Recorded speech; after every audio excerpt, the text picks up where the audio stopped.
ప్రేక్షకులు మన యూట్యూబ్ ఛానల్కు స్వాగతం. ఓం క్రిస్పీ రెసిపీస్. ఈరోజు ఐటమ్ సల్ల మిర్చి. ఈ వీడియో పూర్తిగా చూసిన తర్వాతనే లైక్ చేయండి, షేర్ చేయండి, సబ్స్క్రైబ్ చేసుకోండి. ఈరోజు సల్ల మిర్చి పెట్టుకుంటున్నాము. 1 కిలో దొడ్డు మిరపకాయలు తీసుకొని ఇట్లా కట్ చేసుకున్నాం కదా. ఇట్లా కట్ చేసుకోవాలి, అన్ని ఇదే విధంగా కట్ చేసుకున్నాం. ఇట్లా కట్ చేసుకున్నాక పెరుగు సల్ల వేసుకున్నాం. కిలో మిరపకాయలకు 1/2 కిలో పెరుగు తీసుకొని సల్ల వేసుకున్నాం. సల్ల వేసుకున్నాం కదా, దీనికి రుచికి సరిపడా ఉప్పు వేసుకుందాం. వేసుకున్నాక ఇట్లా కలుపుకున్నాము. ఉప్పు కరిగినాక వేసులలో మిరపకాయలు వేసుకున్నాం. ఇప్పుడు ఇట్లా మిరపకాయలు వేసుకున్నాం.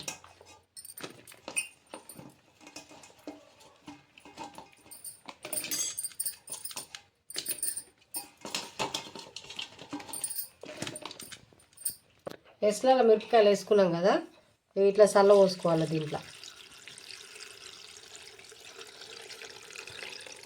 మొత్తం ఇట్లా చల్ల పోసుకున్నాక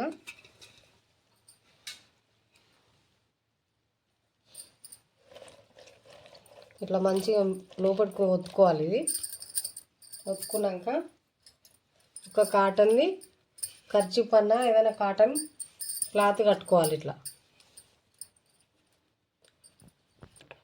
ఇట్లా క్లాత్ కట్టుకున్నాం కదా, రేపు మొత్తం ఉంచుకోవాలి కుండలనే. ఉంచుకున్నాక ఎల్లుండి ఇవి ఎండకు ఆరబెట్టాలి. అప్పుడు తర్వాత చూపిస్తాను నేను. మనం కుండలో ఊరేసుకున్న మిరపకాయలు ఉన్నాయి కదా, ఇప్పుడు తీసి చూసుకున్నాము. ఒక రోజంతా ఇంట్లో ఊరేసుకున్నాం కదా, ఇవి ఎండకి వేసినాక మళ్ళీ ఒక రోజు ఇంట్లో వేసుకోవాలి. వేసుకొని మళ్ళీ ఎండకి వేసుకొని ఇక ఫ్రై చేసుకోవాలి. వీటిలో ఎండలో పెట్టుకున్నాం కదా, మంచిగా ఇట్లా ఎంత మంచిగా ఎండినాయి చూడురి. ఇవి మంచిగా నూనెలో ఫ్రై చేసుకుందాము, నూనెలో వేయించుకుందాము. చూపిస్తాను నూనెలో వేయించుకునే విధానము.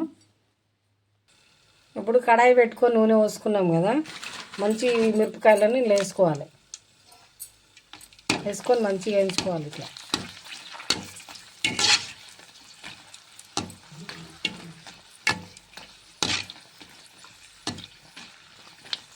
నిదానంగా వేయించుకోవాలి. ఎక్కువ మంట మీద వేయించుకోవద్దు, ఉత్తగానే మాడిపోతాయి. ఇవి మంచిగా అయినాయి కదా, ఇప్పుడు తీసుకున్నాం ఇంట్లోనే. దీని తర్వాత నెక్స్ట్ మళ్ళీ వేసుకుందాం.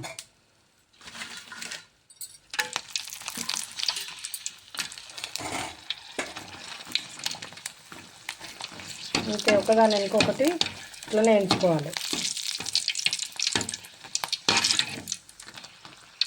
తొందరగానే అయిపోతాయి ఇవి, ఎక్కువ టైం ఏం పట్టదు. అంతే.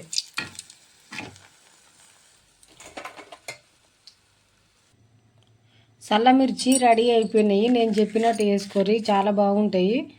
కొంచెం టైం పడుతుంది కానీ ఇష్టంగా తింటారు. ఇది బాగుంటాయి. నేను చెప్పిన విధంగా వేసుకోరి.